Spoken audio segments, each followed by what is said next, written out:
This audiobook is your key to unlocking the hidden power of your mind, the power to shape, bend, and command reality itself. As you listen, you'll discover a truth long forgotten. The universe is not outside of you. It responds to you. Now is your moment to take control. Introduction: The hidden game of reality. What if I told you the stars themselves await your command? That the universe, vast and eternal, is not some distant, indifferent expanse, but a mirror bending and shaping itself to reflect the images you hold in the sacred chamber of your mind? Pause for a moment. Breathe in the ancient air of possibility, because you are about to awaken. This book is no mere collection of words. It is an invocation, a summons to rise and remember who you truly are. You have walked through life as though the world outside dictates the terms of your existence, as though the tides of circumstance, the shifting sands of fate, hold the power to shape your days and your nights.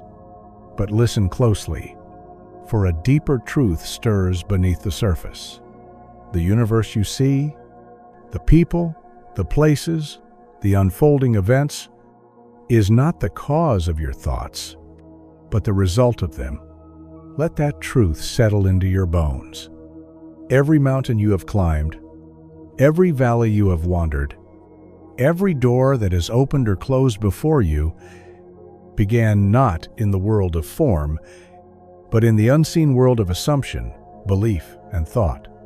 You are not a passive player in the grand play of existence.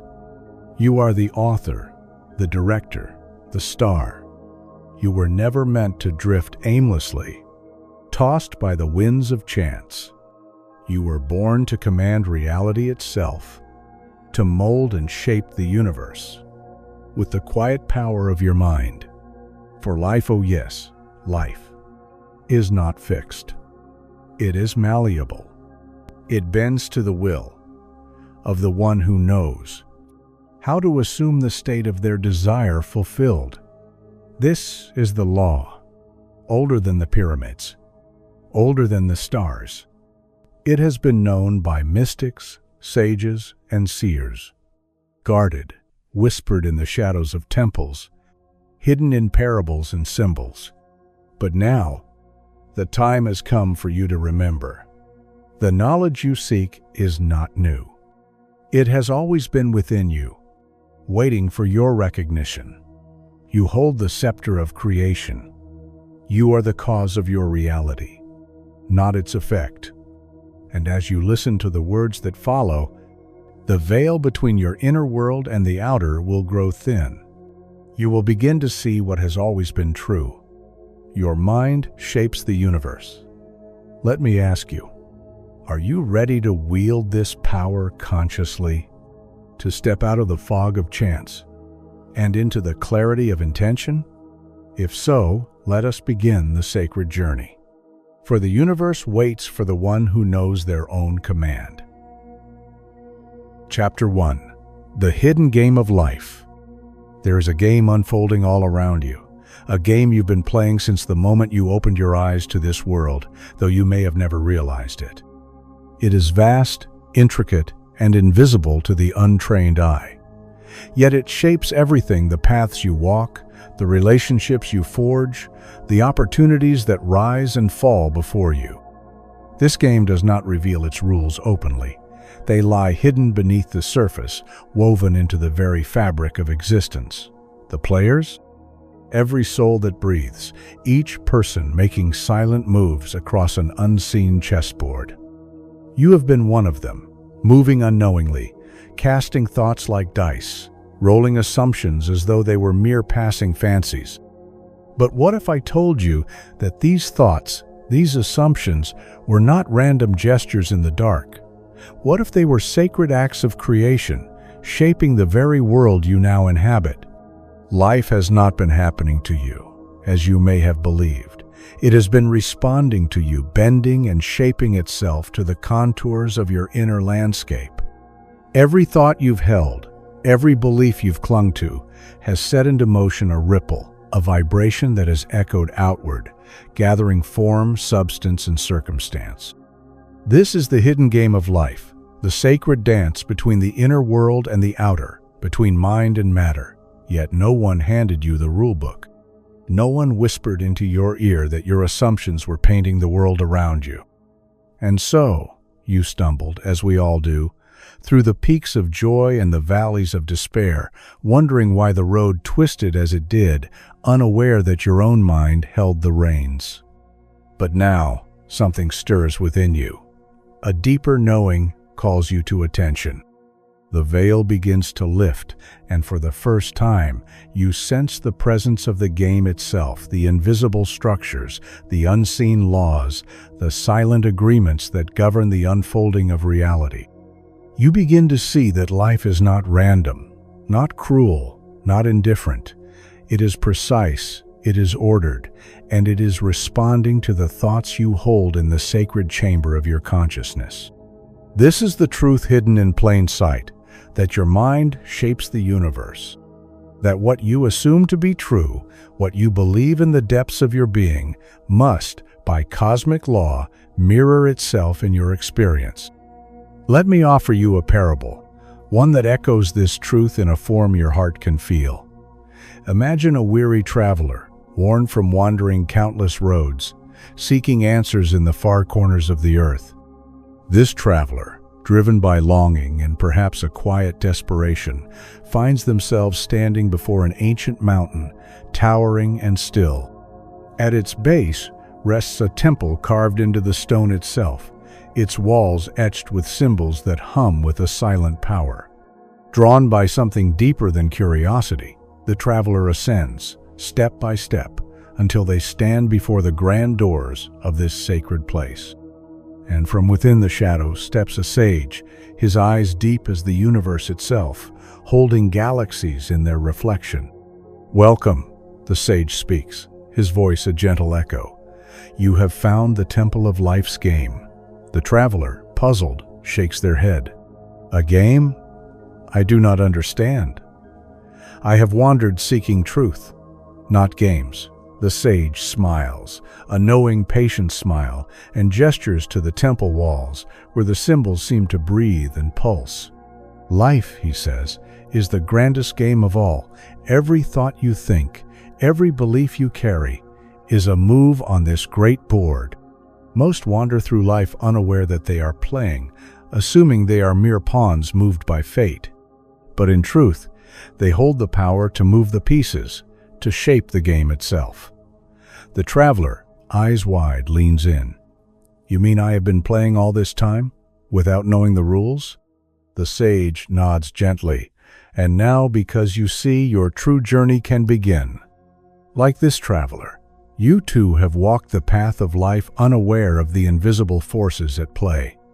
Each choice, each action, each thought has been a silent move in this sacred game. You have painted the canvas of your life with the colors of your inner dialogue, though you may have believed that the world outside was doing the painting for you.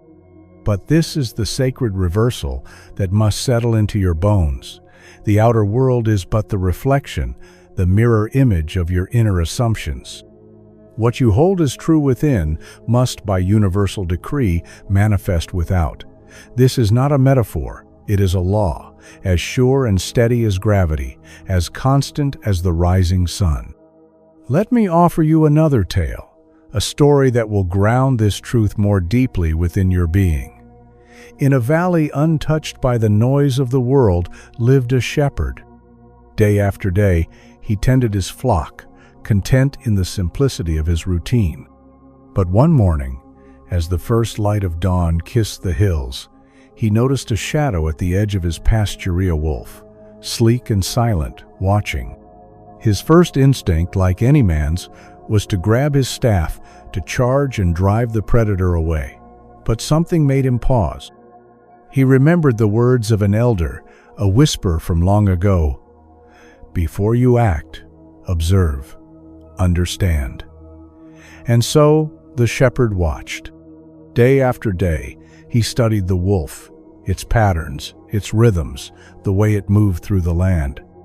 And with this knowledge, he protected his flock not through brute force, but through wisdom and alignment. You, too, are called to this observation. The wolves at the edge of your life, the struggles, the repeated patterns, the circumstances that seem to arise again and again, are not enemies to be fought. They are patterns to be understood. Your task is not to battle with life, but to observe the interplay of your thoughts and assumptions, to see how the inner shapes the outer. Only then can you move from being a reactive player to a conscious creator in the grand game of life.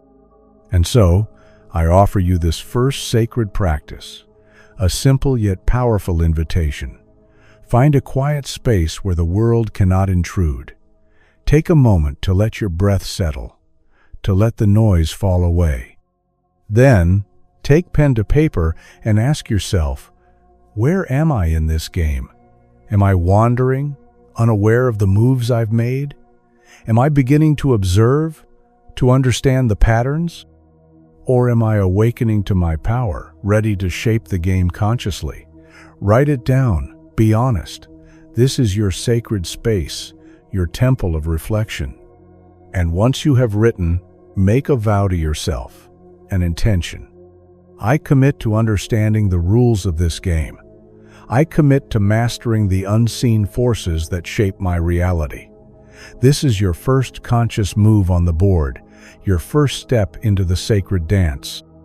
Remember, the universe is not playing against you, it is playing with you, and now you know the rules. Chapter 2. The Power of Assumption. There is a quiet force at work within you, a silent architect that shapes the structure of your life. It does not shout, nor does it plead for your attention. It simply is, humming beneath every thought, woven into every breath, silently building the contours of your experience. This force is your assumption, what you accept as true without question, what you believe at the deepest levels of your being. And here lies one of the greatest secrets ever whispered from the lips of sages, mystics, and those who have glimpsed behind the veil of the seen world. Your assumptions harden into fact. They are not idle thoughts floating in the ether. They are the very blueprints from which the universe takes its shape around you. Pause for a moment and let this truth settle into your bones. You are not a passive observer of life. You are the cause. Life, in all its richness and complexity, responds not to what you wish for, but to what you assume to be true. This is the silent covenant between you and the universe. It is not the words you speak when you are hopeful, but the beliefs you carry when no one is watching that the universe listens to. It listens to the vibration of your assumptions, those deep-seated convictions that dwell in the sacred chamber of your mind. Whether you assume lack or abundance, love or loneliness, struggle or ease, are the silent agreements you make with life. And life, ever faithful, mirrors them back to you. Consider for a moment the story of a farmer, a man who tended his fields with diligent hands but a weary heart. Year after year, he rose with the sun and worked the soil, yet his harvests were meager, his efforts seeming to yield little fruit. One day, an elder from the village approached him, sensing the heaviness in his spirit. "My son," the elder said, "you work hard, but you work against yourself." The farmer, puzzled, asked, "How can that be? I labor from dawn until dusk. What more can I do?" The elder smiled gently and replied, "It is not the work of your hands, but the soil of your mind that must change. You assume failure before you even plant the seeds. You sow doubt alongside your crops, and so your harvest reflects your inner landscape." With these words echoing in his heart, the farmer began to notice his inner world. He caught himself thinking, "This land is barren. I never have enough. I am cursed with poor fortune." And he realized that these thoughts, these assumptions, were the true seeds he had been planting. So, he chose to shift. Each morning before stepping into the fields, he stood beneath the rising sun and declared, My land is fertile. My harvest is abundant. I am blessed beyond measure. Day by day, as his assumptions shifted, so too did his harvest. The soil responded, the crops flourished, and abundance flowed where scarcity once reigned. This tale holds a mirror to your own life. Look closely and ask yourself, what have I been assuming? What quiet agreements have I made with life? Do I assume that love is scarce, that opportunities are few, that struggle is inevitable? Or do I assume that I am worthy of love, that abundance flows freely to me, that life supports me in all my endeavors? For the universe does not judge your assumptions, it only reflects them. It is a perfect mirror, bending itself to the shape of your inner world. But here's the beauty. Once you become aware of this, you hold the power to change the game. You can choose new assumptions, plant new seeds, and the universe, faithful as ever, will respond. The power of assumption is not in wishful thinking or hollow affirmations that feel untrue. It is in embodying the feeling of your desire fulfilled, living from the state of what you wish to experience as though it were already so. This is not about forcing or striving, it is about being. It is about assuming the identity of the one who already possesses the thing you seek. Let me share with you another story, one of a fisherman who lived by the sea, battling each day against the wind and waves in pursuit of his catch. Day after day, he returned weary and empty-handed, convinced that the sea held little for him. His assumption, though silent, was clear. There is not enough. The sea is against me. But one day, after another fruitless voyage, he sat on the shore and allowed himself to surrender not in defeat, but in quiet contemplation. In that stillness, he noticed something he had never seen before. The currents, the tides, the rhythms of the sea, they moved with a wisdom of their own, a flow that did not resist but welcomed those in harmony with it. The next morning, instead of battling the sea, he chose to align with its rhythm.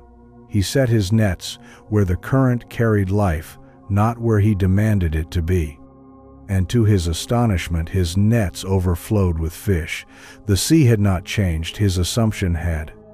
You see, assumptions are the currents beneath the surface of your life. When you assume scarcity, you swim against the tide. But when you assume abundance, when you align with the flow, life carries you to shores richer than you could have imagined. So now, I invite you into a sacred practice, a moment of reflection that will begin to shift the soil of your inner world. Take a quiet space, free from distraction. Close your eyes and breathe deeply, allowing the rhythm of your breath to settle you into presence. Then, ask yourself, what is one area of my life where my assumptions have been shaping my reality in ways I no longer desire? Perhaps it is your relationship with money, with love, with your own worthiness. Let it rise to the surface. Once you have identified it, take pen to paper. Write down the assumption you have been holding honestly, without judgment. Perhaps it sounds like, I am always struggling to make ends meet, or I am not worthy of lasting love. Acknowledge it. Bring it into the light. Then, choose a new assumption, one that feels like a stretch, yet also like a coming home. Perhaps, I am supported by abundance in all forms, or I am deeply worthy of love and connection. Write this new assumption clearly, and beneath it write, I choose to assume this as my truth. Each morning for the next 7 days, read this new assumption aloud. Feel it settle into your bones.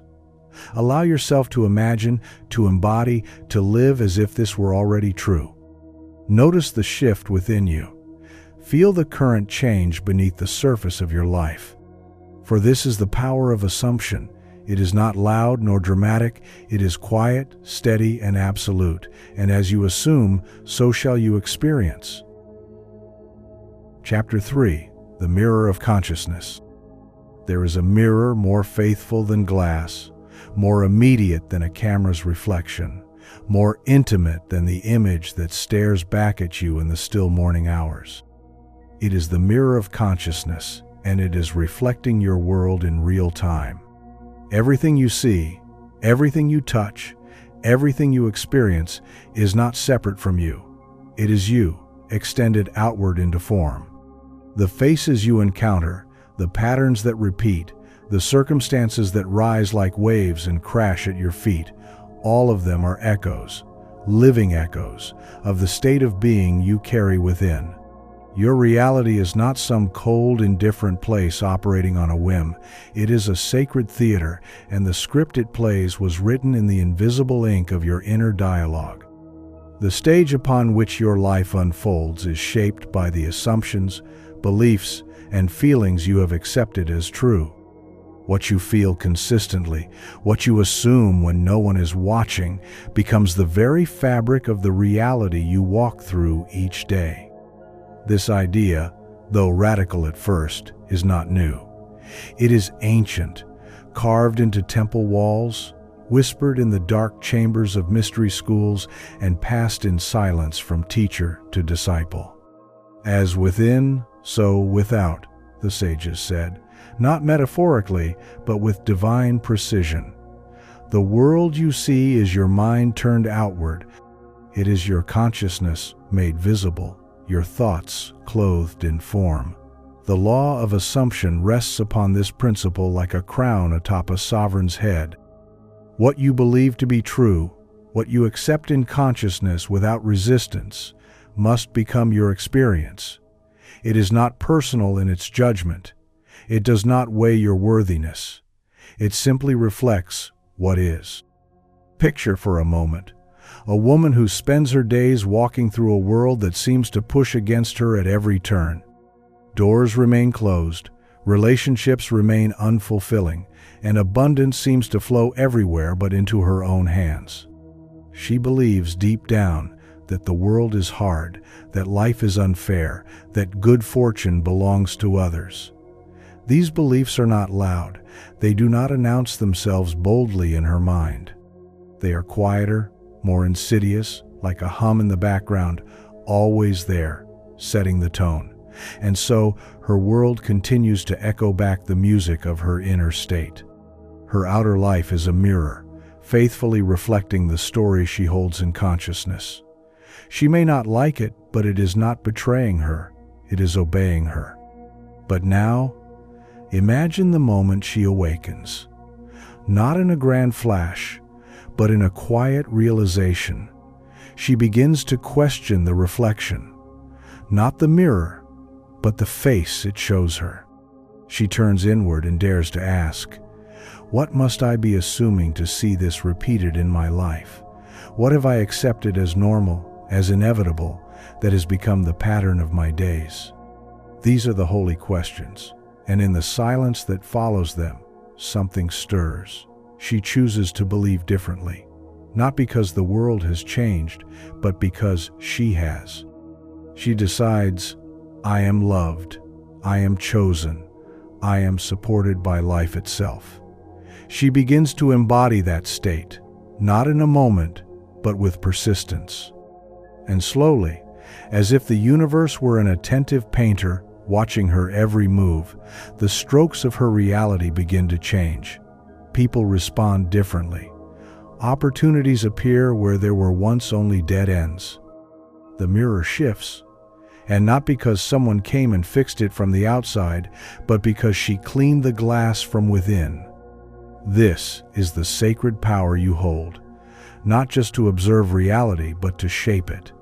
You do not need to fight the reflection. You do not need to beg the mirror to show you something new. You need only to assume a new image of yourself, one that aligns with the reality you desire, and the mirror, by law, must reflect it back to you. This is not wishful thinking.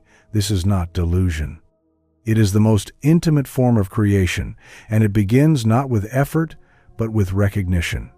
If you do not like what you see in your world, the answer is not to curse the mirror. It is to change the reflection at its source, and that source is always consciousness. Let me share with you a story that will deepen your understanding. There was once a sculptor named Elias who lived in a quiet village at the edge of the forest. He was known for his unparalleled skill, able to carve lifelike figures from cold, lifeless stone. One day, a curious boy approached him and asked, "How do you make such beautiful statues? How do you turn a block of rock into something so alive?" Elias smiled and replied, "I do not create the statue. I see it. It already lives inside the stone. I simply remove what does not belong." The boy furrowed his brow in confusion, and Elias continued, "The form is always there. My only task is to recognize it and let it emerge." In this story lies the secret of conscious creation. Your ideal life, your highest self, the relationships, the abundance, the joy, they are already present within the field of infinite potential. They are the sculpture hidden within the stone of your present beliefs. Your task is not to force them into being, but to remove the assumptions that conceal them, to let go of the belief that you are unworthy, to discard the assumption that success is for others, to release the identity of someone who must struggle to receive love. As you do, the masterpiece reveals itself, not as something created, but as something uncovered. Now, I invite you into a sacred practice, one that will align your consciousness with the reality you wish to see reflected. Find a quiet space, free from noise and distraction. Sit comfortably and take a few deep breaths, allowing your awareness to settle inward. Visualize a mirror before you, not an ordinary mirror, but one that reflects not your face, but your state of being. Ask yourself, what do I see in this mirror of life? What does my current world reveal about my assumptions? Be honest. Write down the patterns you observe. Maybe it's a string of unfulfilling jobs or relationships that mirror the same dynamic. Maybe it's a persistent lack of confidence or a sense that you're always waiting for life to begin. Now, choose one area, just one, and write a new assumption, a truth you desire to embody. For example, I am a magnet for supportive, empowering relationships. Or, I live in a state of financial ease and abundance. Then, each day for the next week, look into an actual mirror and speak this assumption aloud, not as something you hope for, but as something you are. Look into your eyes and claim it. Feel the resonance of these words, as if the reflection has already changed. As you continue this practice, you will begin to notice shifts, not always dramatic but clear. The mirror will begin to bend, to echo the new song of your inner world. Remember, you are not waiting for permission. You are not asking the world to change. You are changing, and the world is responding. Chapter 4. The Inner Voice That Commands Reality. There is a voice within you that never ceases. Long before the world taught you language, before you spoke your first word aloud, this voice was present, soft, persistent, shaping your experience from the shadows of your awareness. It narrates your days, labels your experiences, and defines who you believe yourself to be. Most are unaware of its constant murmur, yet it forms the very foundation of their world. This inner voice is the command center of your reality, issuing decrees not only to your mind, but to the universe itself. It speaks, and the universe listens. It declares, and life obeys. The world you walk through each day, the circumstances, the encounters, the opportunities or lack thereof, is shaped by the ongoing dialogue you hold with yourself. This is the law. The universe is not responding to your spoken words alone, but to the tone and texture of your inner voice. Imagine now a young man named Caleb, a craftsman skilled in the art of woodwork, known for the beauty of his creations. Yet despite his talent, he lives in quiet frustration. Commissions are few. Recognition is rare. He tells himself each day, though not aloud, "I am unseen. My work does not matter." Success is for others. And so, the universe, ever faithful, shapes his experience to match these silent declarations. His hands craft masterpieces, yet his inner voice commands a different reality. Opportunities pass him by, doors remain closed.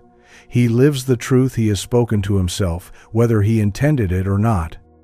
But one evening, as the sun dips below the horizon and the scent of fresh wood still lingers in his shop, Caleb pauses.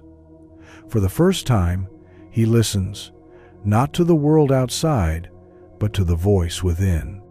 He hears the pattern of his words, the quiet refrain of self-doubt, and something stirs within him. He begins to wonder, what if I could change the tone of this voice? What if the universe responds not to my outer efforts, but to this inner narrative? With this question, the seed of transformation is planted.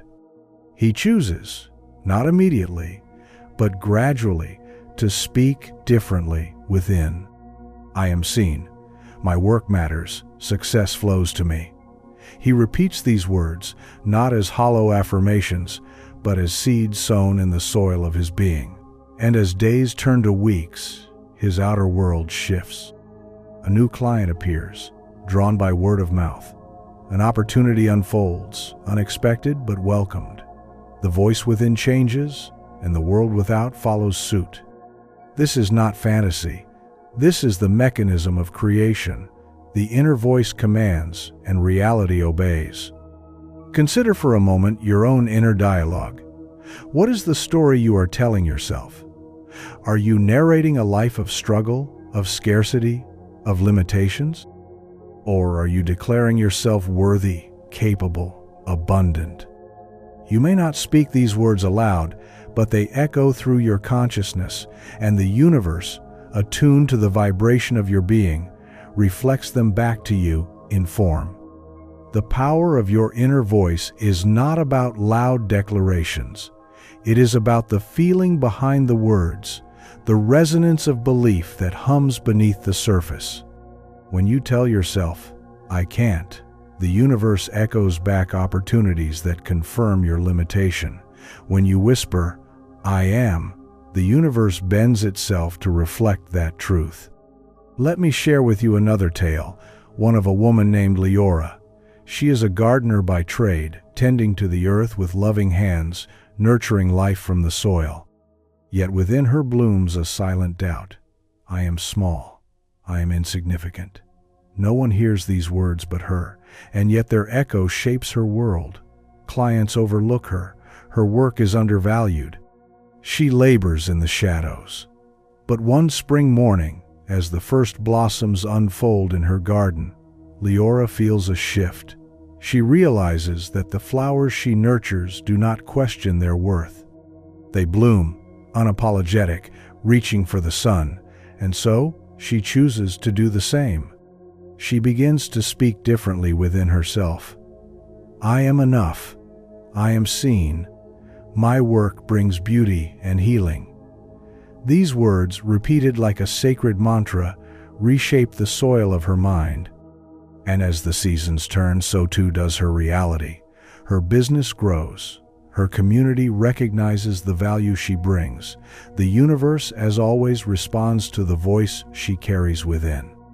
Your inner voice is not just for you. It is your command to the universe. And the universe, impartial and faithful, answers. So I ask you now, what commands are you issuing each day? What declarations are you making about your worth, your potential, your place in this world? You may believe that life is happening to you, but life is responding to you, to the voice within that you may have forgotten to listen to. The sacred practice I offer you now is a reclamation of this voice. Find a quiet place, a space where you can sit undisturbed. Close your eyes and bring your awareness to your breath. Let the rhythm of your breathing carry you inward, to the center of your being. Now listen. What is the voice within saying? Without judgment, hear the words that rise. Are they words of fear or faith, scarcity or abundance, limitation or possibility? Write these words down. Acknowledge them, for they have been shaping your world.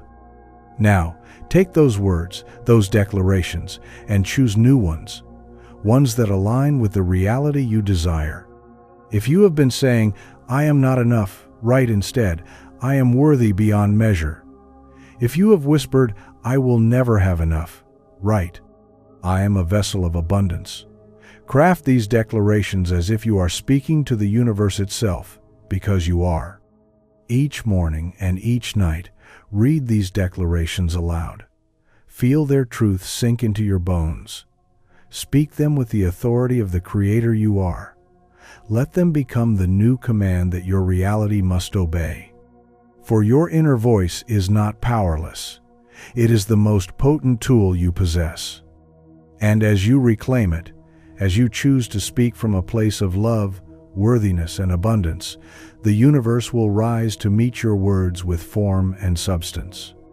Remember, the voice within commands, and the universe, ever faithful, listens.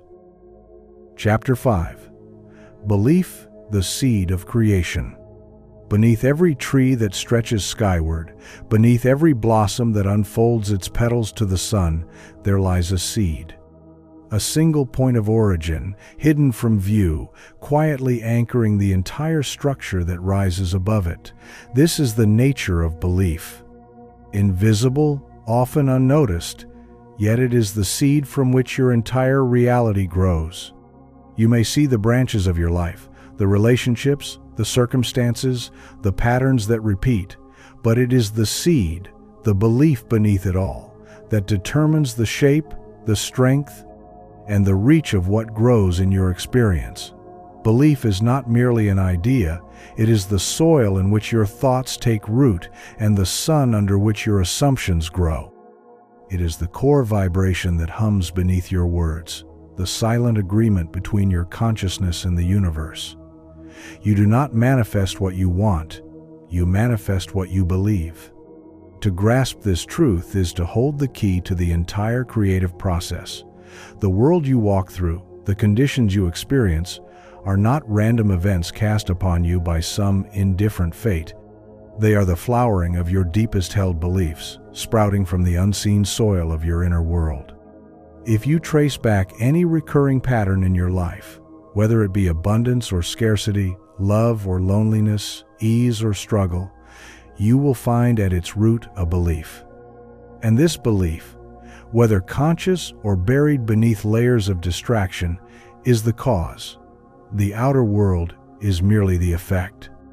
Consider for a moment a man named Tomas, a merchant in a bustling town, known for his fairness and diligence, yet never quite able to rise above modest means. Year after year he toils, always feeling that wealth is just beyond his grasp. Though he bargains well, offers quality goods, and works from dawn till dusk, prosperity remains a distant shore. One evening, in conversation with a wise traveler, Tomas confesses his frustration. The traveler listens quietly, then asks, "What do you believe about wealth, Tomas?" The merchant, taken aback, responds, "I believe it is hard to come by. I believe I am not meant for great fortune. I believe only a few are destined for abundance." The traveler nods knowingly and says, "And so it is, for your beliefs are the soil, and your life is the harvest. You toil upon the earth expecting thorns and weeds, and the earth, faithful to your belief, yields just that." This conversation lingers in Tomas's heart. For the first time, he sees not the marketplace as the obstacle, but himself. He begins, gently at first, to plant new seeds. "I am worthy of abundance. Wealth flows to me as easily as the wind through the trees. I am aligned with prosperity." These words, repeated daily, feel strange at first, like seeds cast on barren ground. But day by day, the soil of his belief begins to shift. Opportunities arise, connections form. His reality bends, not because the world changed, but because the seed within him did. Belief is not a surface thought. It is the bedrock beneath the surface. It is not the fleeting wish that crosses your mind in a moment of hope, but the consistent undercurrent that colors your view of what is possible. And here lies the great paradox. You do not need to see it in the world before you believe it. You must believe it before you see it. This is the sacred order of creation. Let me offer you another tale, one that echoes this truth through the ages.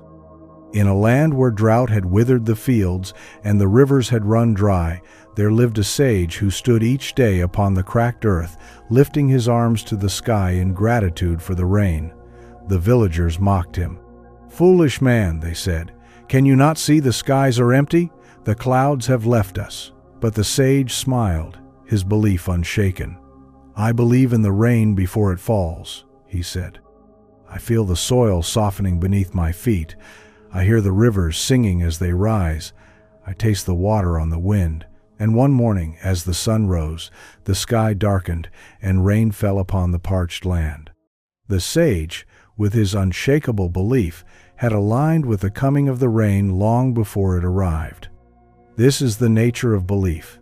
It precedes the evidence. It does not wait for proof to affirm its truth. It is the seed that summons the harvest. The universe, in its infinite wisdom, responds not to your fleeting desires, but to the certainty of your belief. So now, I invite you into a sacred practice, a gentle excavation of your inner world. Find a quiet space, free from distraction. Sit comfortably, breathe deeply, and allow your awareness to settle inward. Ask yourself, what is one area of my life that feels stagnant or out of alignment? Perhaps it is your relationship with wealth, love, health, or purpose. Let that area rise into your consciousness, and then ask the deeper question, what do I believe about this? Listen. Write down the belief that arises, even if it feels uncomfortable. Perhaps it is, I am not worthy of love, or money is hard to come by, or I am destined to struggle. Do not judge what appears. Simply observe. Once the belief is named, you hold the power to transform it. Write a new belief, one that aligns with the reality you desire. If the old belief was, I am not worthy of love, write instead, I am deeply worthy of love and connection. If it was, money is hard to come by, write, abundance flows to me effortlessly. These new beliefs are not mere words, they are seeds. And with daily repetition, with feeling, with embodiment, they will take root. Each day, speak this new belief aloud. Feel its resonance in your body. Allow it to settle into your being. And trust, as surely as the sun rises, that the universe will respond, not immediately, not always dramatically, but faithfully. The seed will grow, the harvest will come. Belief is the root. The outer world is the blossom. Tend to the root, and the blossom cannot help but flourish. Chapter 6. Self-concept, the root of all manifestation. At the very heart of creation lies a quiet, persistent truth. The universe does not simply respond to your desires, nor does it bow to your fleeting wishes or hurried words. It listens to something far deeper, something etched into the very fabric of your being. The universe listens to who you believe yourself to be. This is the sacred foundation upon which all manifestation rests, your self-concept. It is the silent architect behind every experience, the master sculptor that shapes your relationships, your wealth, your health, and the horizons of possibility you encounter each day. You may believe you are striving for a new reality, working to change the outer world, but if the image you hold of yourself remains unchanged, if the concept you carry within remains fixed in its old patterns, you will find the world echoing back the same song, the same circumstances, the same limitations. The self-concept is not merely what you think of yourself in passing moments. It is the sum of your beliefs, the narrative you hold about your identity, the silent agreement between you and the universe about who you are and what you deserve. Consider for a moment that your entire life experience is a reflection of your self-concept, that the outer world does not happen to you, but flows from the image you hold within. If you see yourself as someone who struggles, the universe mirrors struggle. If you perceive yourself as undeserving of love or abundance, the world reflects that back with uncanny precision. It is not cruel, nor is it personal. It is simply the law, consistent, faithful, unwavering. You are not merely a participant in this reality, you are its creator, its cause. And your self-concept is the blueprint from which your reality takes its form. Let me share with you the story of Miriam, a woman of great kindness and talent, yet one who found herself constantly overlooked, her work unrecognized, her voice unheard. She desired recognition, craved validation, longed for the success that seemed to flow so effortlessly to others. Yet no matter how hard she worked, no matter how many doors she knocked upon, her experience remained unchanged. One evening, after yet another disappointment, Miriam sat in quiet reflection, her heart heavy with frustration. And for the first time, she turned inward, not to blame the world, but to listen. She began to hear the silent refrain that had played beneath her thoughts for years. "I am invisible. My voice doesn't matter. I am not enough." These were not words she had spoken aloud, but they had shaped every step of her journey. They had been the unseen hand guiding the outcome of her efforts. And in that moment of awareness, she understood. The world was not the cause of her invisibility. Her self-concept was. From that night forward, Miriam began a sacred practice. Each morning, before the sun had risen, she stood before her reflection and spoke a new narrative into existence. "I am seen. My voice is powerful. I am enough." At first, the words felt foreign, hollow, like seeds cast on barren ground. But day after day, as she nurtured these words with belief and persistence, they began to take root. She felt herself standing taller, speaking clearer, daring to take up space. And as her self-concept shifted, so too did her reality. Her work was recognized. Opportunities flowed. The world did not change first. She did. And the world, as always, reflected her back to herself. Your self-concept is the root of all manifestation. It is the soil from which your desires either bloom or wither. You may affirm abundance, yet if you see yourself as someone who is always struggling, abundance cannot take root. You may visualize love, yet if you believe yourself unworthy of it, love remains distant. The universe does not respond to what you want. It responds to who you are being. And who you are being is shaped by your self-concept. Consider the parable of the lion cub raised among sheep.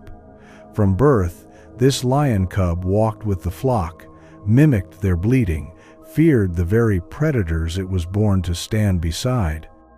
It grazed the fields, believing itself weak, defenseless, just another sheep among many. Yet one day, as the cub approached the water's edge to drink, it caught its reflection. For the first time, it saw not the face of a sheep, but the powerful gaze of a lion. In that moment, its self-concept shifted. It realized it was never a sheep. It had always been a lion, born to roam freely, to roar, to command the landscape. And as its self-concept changed, so too did its life. It no longer walked with the flock, fearing the shadows. It embraced its true nature, and the world reflected its power back to it. You are the lion. You may have walked as a sheep, believing in limitations that were never yours, assuming identities handed down by parents, teachers, society. But the reflection you see in the mirror of life is only showing you who you have believed yourself to be. Change that belief, change that self-concept, and the reflection cannot help but change as well. So now, I invite you into a sacred practice of self-concept transformation. Find a quiet space where you will not be disturbed. Sit comfortably and close your eyes. Allow your breath to steady, guiding you inward. Bring to mind one area of your life where you feel stuck or unfulfilled. Perhaps it is your relationship with money, love, health, or your sense of purpose. Now ask yourself, who do I believe I am in this area? Do you see yourself as someone who struggles financially, as someone unworthy of love, as someone uncertain of their path? Write down the self-concept you currently hold, no matter how uncomfortable it feels. Bring it into the light, for only when it is named can it be transformed. Once the current self-concept is clear, write a new one that aligns with the life you desire to create. If you've been holding "I am always broke," replace it with "I am financially abundant and free." If you've carried "I am unlovable," replace it with "I am deeply loved and cherished." These are not just words, they are new seeds, and with daily nourishment, they will reshape your self-concept, and the world will respond in kind. Each morning and evening, repeat these new declarations. Feel them resonate in your body. Speak them not as a wish, but as a truth you are stepping into. And trust, as surely as the seasons turn, that your reality will begin to reflect this new self-image. For you are not bound by the self-concept you inherited or assumed in the past. You are free to choose anew. And as you do, the universe, ever faithful, will mirror back the person you have decided to become. Chapter 7. The Law of Reflection. Imagine standing before a still, silent lake at dawn, its surface unbroken, a perfect mirror of the world above and around it. The sky, tinged with hues of rose and gold, the gentle arc of the mountains, the fragile mist hovering at the edges. All are held in the lake's reflection without judgment, without distortion. The lake does not choose what to reflect. It mirrors precisely what stands before it. This is the law of reflection, a law as ancient as the earth itself, and one that governs not only the quiet waters, but the very fabric of your life. The outer world is a mirror, reflecting back to you the contents of your inner world. Your experiences, your relationships, the circumstances that unfold before you, all are images cast upon the surface of your reality by the thoughts, beliefs, and feelings you hold within. Yet many move through life as though the reflection causes the image. They believe the world must change before they can feel different. They believe that love must come before they feel worthy, that success must arrive before they feel abundant. They stare into the mirror of life, waiting for the reflection to smile first. But the law of reflection does not operate that way. It responds to the inner state. It does not lead, it follows. The reflection cannot smile unless you do first. The world cannot reflect abundance unless it is first found within you. This is not cruel, it is not punitive, it is precise. The outer world reflects back the vibration of your being, like the lake that faithfully mirrors the sky. Let me offer you a parable that will settle this truth deeper into your bones. There was once a young scholar, ambitious and eager, who sought wisdom from a revered teacher known throughout the land for his deep understanding of life's mysteries. The scholar, frustrated with the obstacles in his life, approached the teacher and asked, "Master, why does life resist me? Why do I face so many hardships while others seem to walk with ease?" The teacher smiled and led the scholar to a great mirror that stood in the center of the temple. "What do you see?" the teacher asked. "I see myself," the scholar replied, confused. The teacher then handed him a mask of sorrow and asked him to wear it. "Now what do you see?" "I see sorrow reflected back to me," the scholar answered. The teacher nodded. "Life is this mirror. It reflects not what you desire, but what you present to it. Change the mask, change the reflection." The scholar removed the mask of sorrow and replaced it with one of joy, and the reflection shifted instantly. In this simple exercise, he understood the great truth he had missed. The outer world was not causing his inner state was shaping the world. From that day, the scholar devoted himself to cultivating his inner world, and as he did, his outer circumstances began to transform.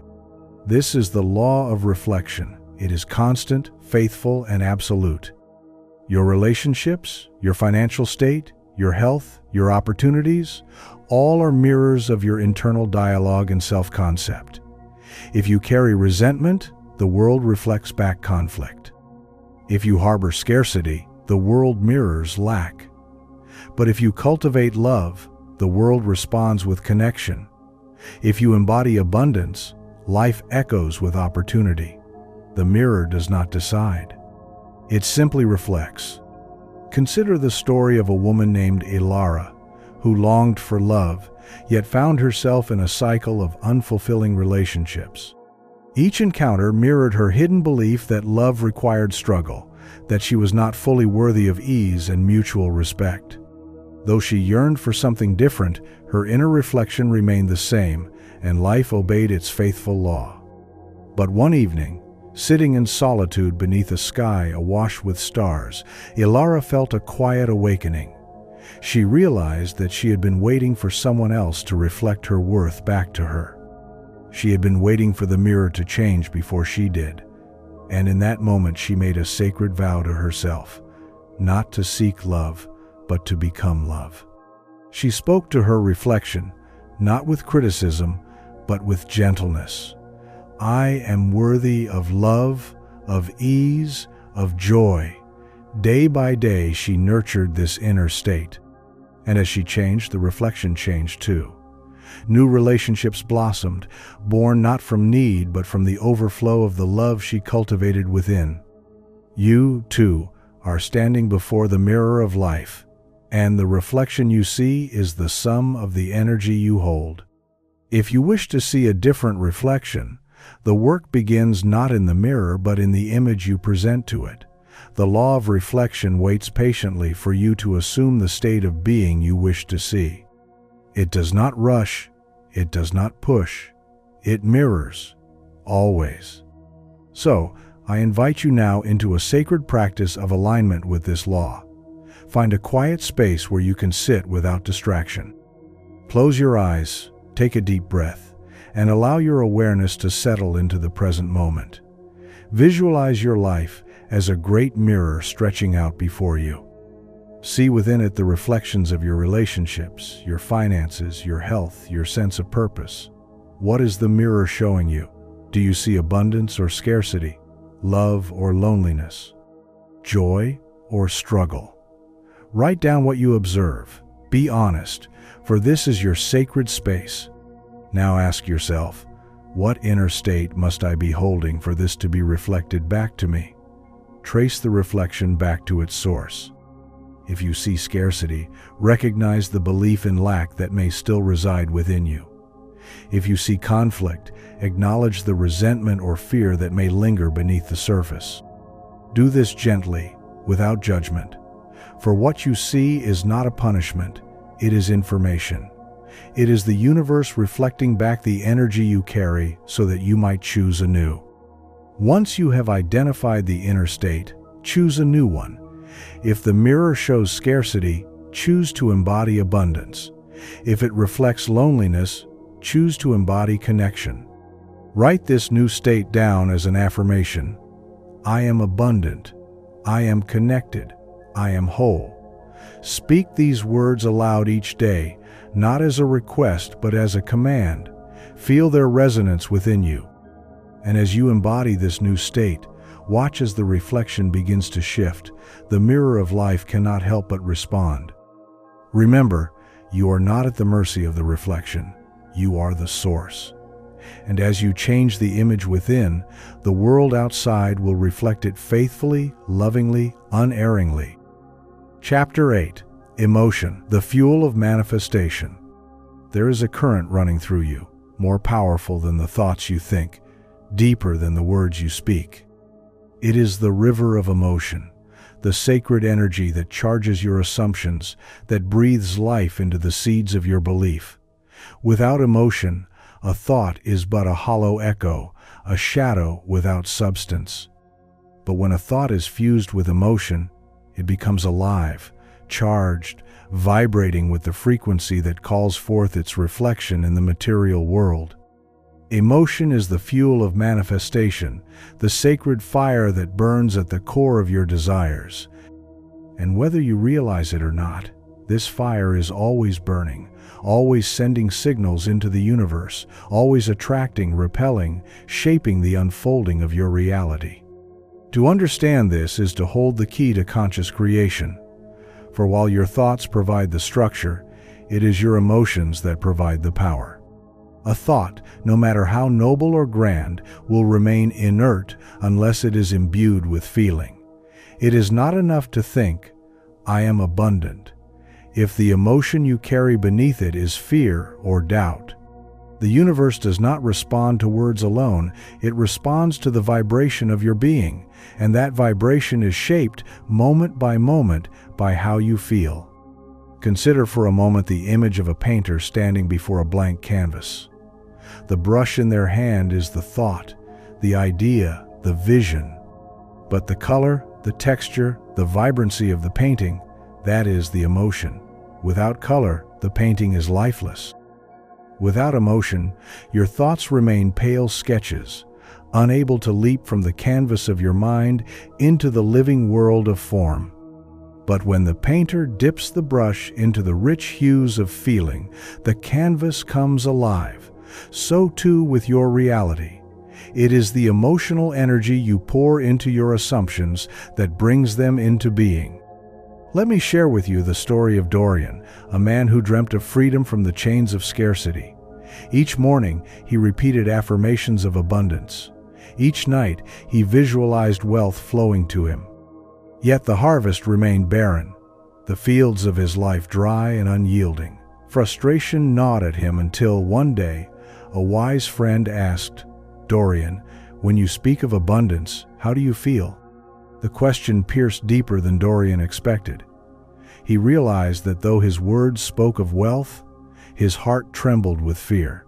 Each affirmation was laced with anxiety, a desperate grasping at something he believed was far from him. His emotion betrayed his true state. The universe, ever faithful, responded not to his words, but to the fear that underpinned them.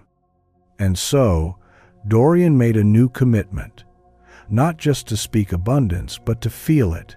He began to practice gratitude, not for what he hoped to receive, but for what was already present. He felt the warmth of the sun on his face, the nourishment of each meal, the comfort of his home. Day by day, as his emotional state shifted from fear to gratitude, from lack to abundance, his reality began to transform. Opportunities arose, doors opened, and the flow he had longed for arrived, not as a reward, but as a reflection of his new emotional vibration. This is the power of emotion. It is the magnet that draws your desires into form. It is the sacred fuel that drives the engine of manifestation. The universe does not respond to what you say you want.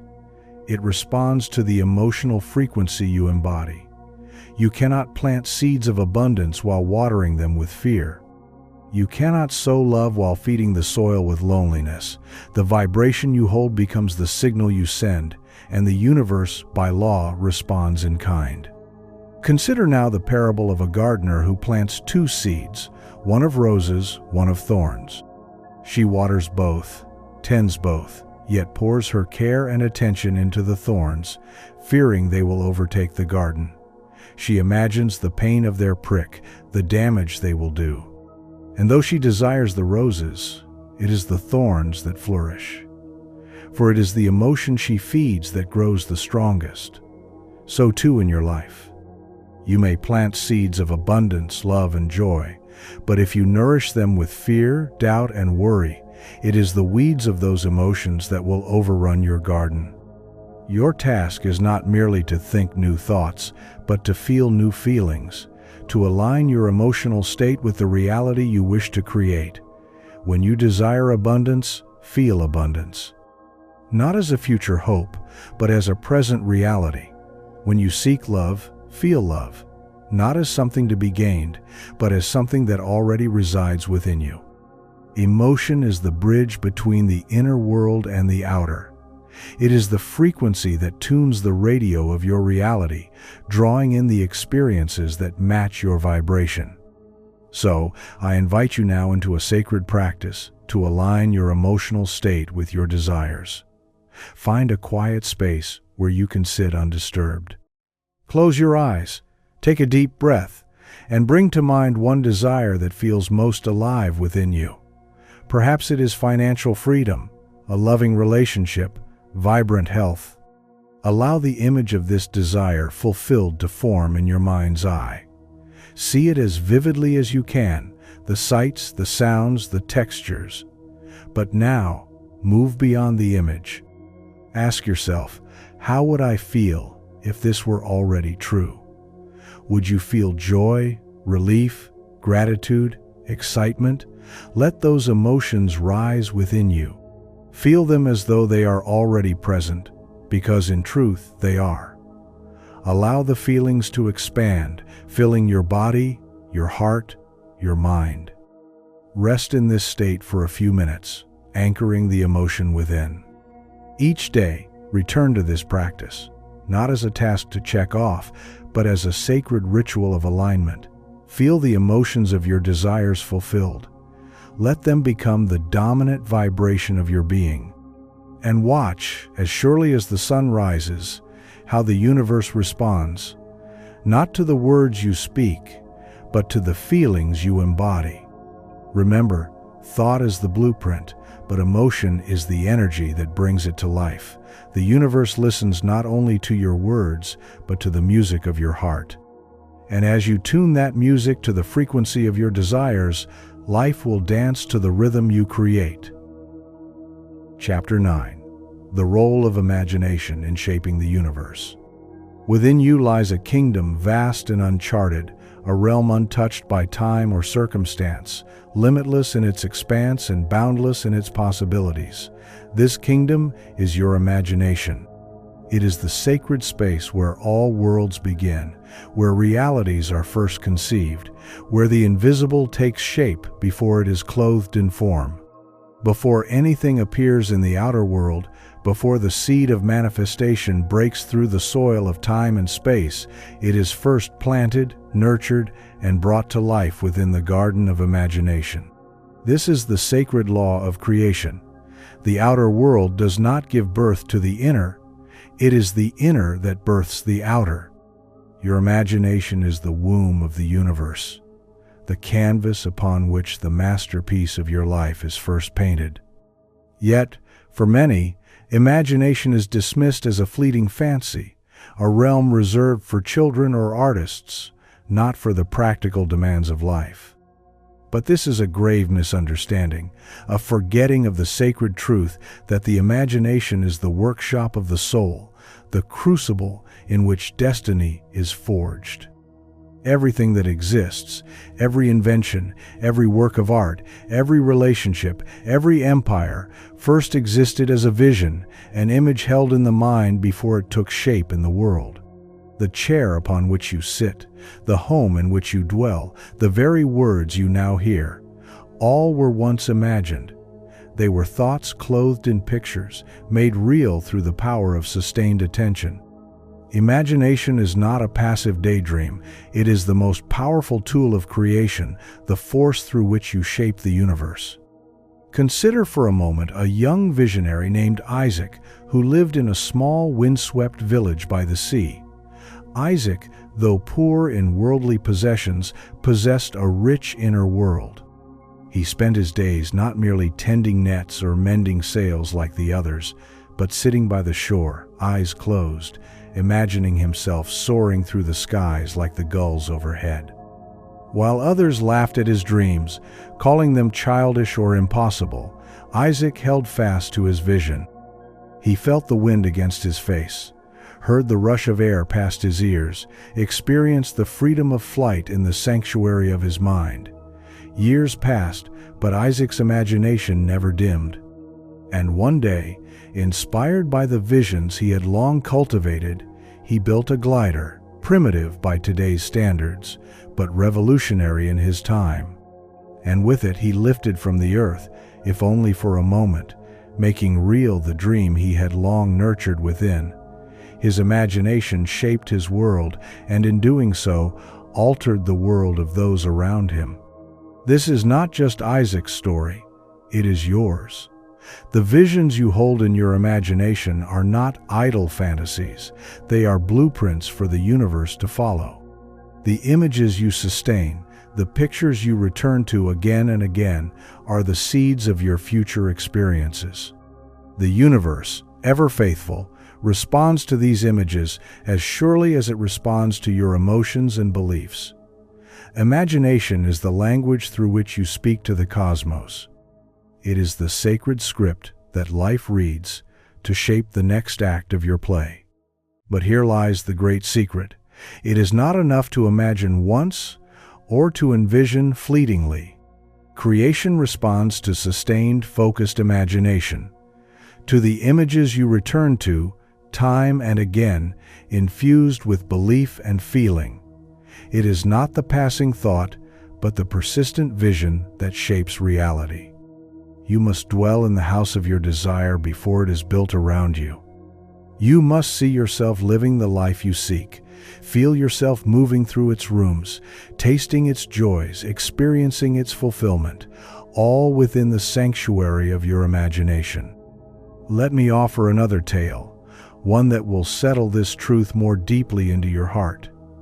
There was once a sculptor named Leon, renowned for creating statues of breathtaking beauty. When asked how she crafted such lifelike forms from cold, unyielding stone, Leon would reply, "I do not create the form, I see it.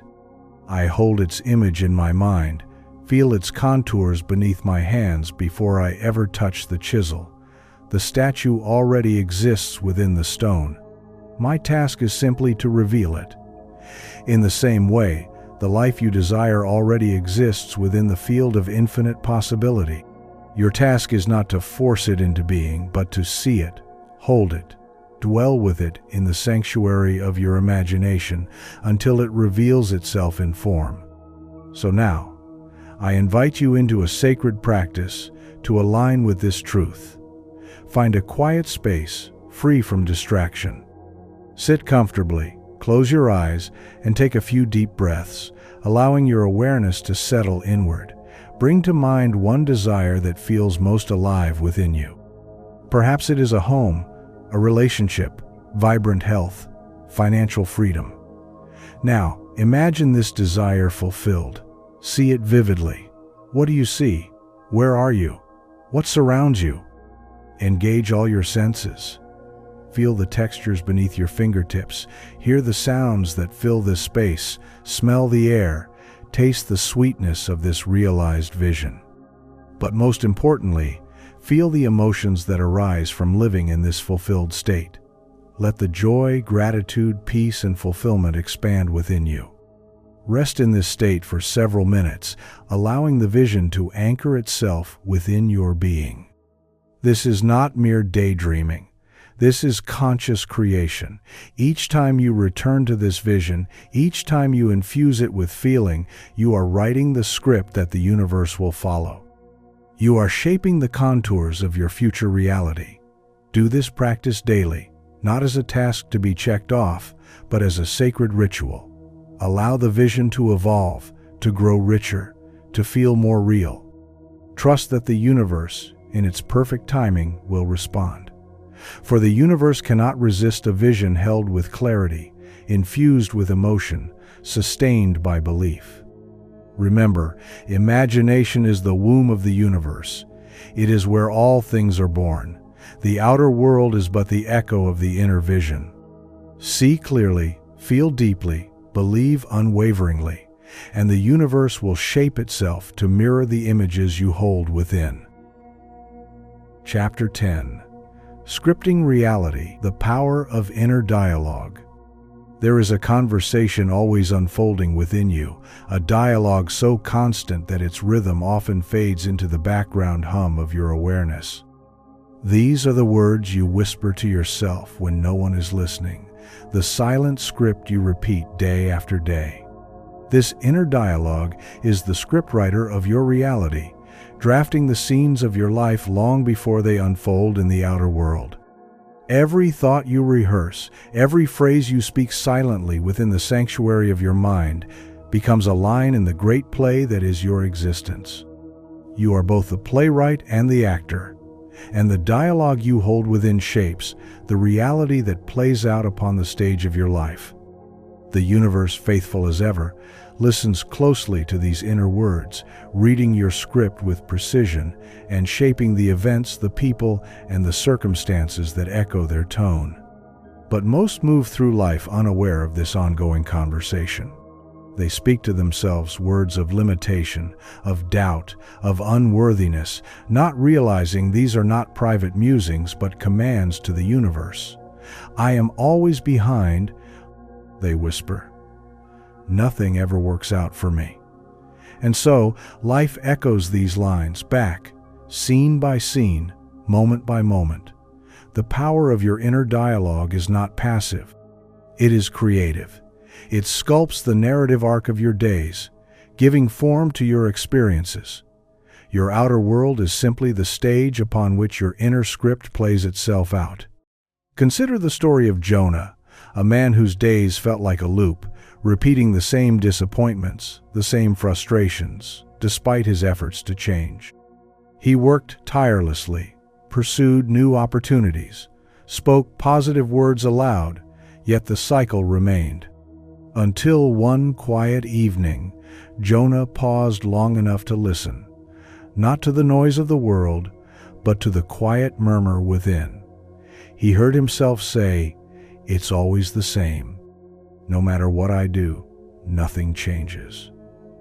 These words had been spoken so often, so habitually, that they felt like truth, unquestioned, automatic. And in that moment, Jonah understood. He had been scripting his reality with these inner lines, casting himself in a play he did not desire. With this awareness, Jonah began a new practice. He chose to rewrite his script, not with force, but with gentle persistence. Each time the old lines arose, nothing changes. He paused and spoke a new line within. "Every day, my life is transforming in beautiful ways." At first, the new script felt awkward, unfamiliar, but he continued, rehearsing this new dialogue within the sacred theater of his mind. And as the days turned to weeks, his outer world began to shift. New opportunities arose. Connections formed. The narrative of his life took on a new arc. Jonah did not change his reality by chance. He rewrote his inner script, and the universe, always listening, adjusted the play accordingly. This is the sacred power of inner dialogue. The words you speak within, the phrases you repeat to yourself, are not idle thoughts. They are the script the universe follows. Your inner dialogue shapes your self-concept, your assumptions, your emotional state, and in doing so, shapes your reality. If you speak within yourself words of scarcity, words of doubt, words of limitation, the universe echoes them back without judgment. If you speak words of abundance, of love, of possibility, the universe responds in kind. The choice of dialogue is yours, and with that choice, you shape the script of your life. Let me share another parable, one that will deepen this truth within your heart. There was once a young woman named Alina who longed for love, yet found herself in relationships that left her feeling unseen, unheard. Each time love entered her life, it seemed to fade like mist, leaving her heart heavy with longing. One day, in the stillness of her solitude, Alina listened to her inner dialogue. She heard herself say, "I am always left. I am not worthy of lasting love." These words, unspoken aloud, had become the silent refrain of her heart. And the universe, faithful to its laws, reflected these lines back in her relationships. But Alina chose to change her script. She began to speak differently within. "I am deeply loved. I am seen. I am cherished." At first these words felt foreign, a language she had never spoken. But with persistence, they took root. She rehearsed them daily, letting them settle into her bones. And as her inner dialogue transformed, so too did her outer world. Love entered her life, not from need, but from the overflow of love she had cultivated within. She became the writer of her own story, and the universe followed her new script. You too hold this power. The script you rehearse within is the narrative your life follows. If you wish to change the story, begin with the words you speak to yourself. Do not wait for the world to change its lines. Change yours, and the world will respond.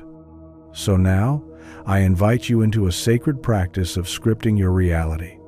Find a quiet space, free from distraction. Sit comfortably, close your eyes, and bring your awareness to your inner world. Listen closely to your inner dialogue. What words do you speak to yourself? What phrases repeat? Write them down. Be honest. These are the lines that have been shaping your play. Now, choose a new script. Take the old lines and rewrite them in a way that aligns with the reality you desire. If your inner dialogue says, "I am not enough," rewrite it as, "I am more than enough. I am worthy of all I desire." If it says, "I always struggle," rewrite it as, "Everything flows to me with ease and grace." Speak these new lines aloud. Rehearse them daily, not as hollow affirmations, but as the script of your new story. Let them become the dominant dialogue within. Remember, the universe listens not only to your outer words, but to the silent script you hold within. It follows the lines you rehearse in the quiet chambers of your mind. Choose your words with care. Speak the lines of the life you wish to live, and trust that the universe as always will follow. Chapter 11. Faith, the bridge between thought and reality. In the sacred space between what is seen and what is yet to be lies a force so quiet, so profound, that it shapes the very unfolding of the universe. This force is faith. Faith is not the mere act of wishing or hoping. It is the steady, unwavering conviction that what you have imagined, what you have declared within, must come to pass. It is the bridge that spans the gap between the thought you hold in the sanctuary of your mind and the reality that greets you in the world of form. Faith is the invisible architect that builds the path from vision to manifestation. Without faith, even the grandest dreams falter, dissipating like mist before the sun. But with faith, even the smallest seed of intention takes root, grows strong, and rises into the fullness of its promise. To understand faith is to grasp the mechanism of creation itself. For the universe does not deliver on what you hope for, nor does it respond to fleeting desires or uncertain declarations. The universe responds to the certainty of your belief, the quiet strength of your faith. Faith is the language the universe understands without question, the vibration that calls forth realities from the unseen into the seen. It does not ask, "Is this possible?" It declares, "This is." And the universe, ever faithful, moves to align with that certainty. Consider for a moment the story of Elijah, a man who lived in a drought-stricken land, where the earth was cracked and barren, and the skies withheld their rain. While others despaired, Elijah climbed to the highest peak, lifted his arms to the heavens, and declared, "The rains are here." His declaration seemed mad to those who watched, for the skies were clear, the air dry and the earth parched. But Elijah saw with the eyes of faith. He heard the sound of rain before a single drop fell. He felt the soil softening beneath his feet before it turned from dust to clay. And in time, the clouds gathered, the winds shifted, and the rain fell upon the land.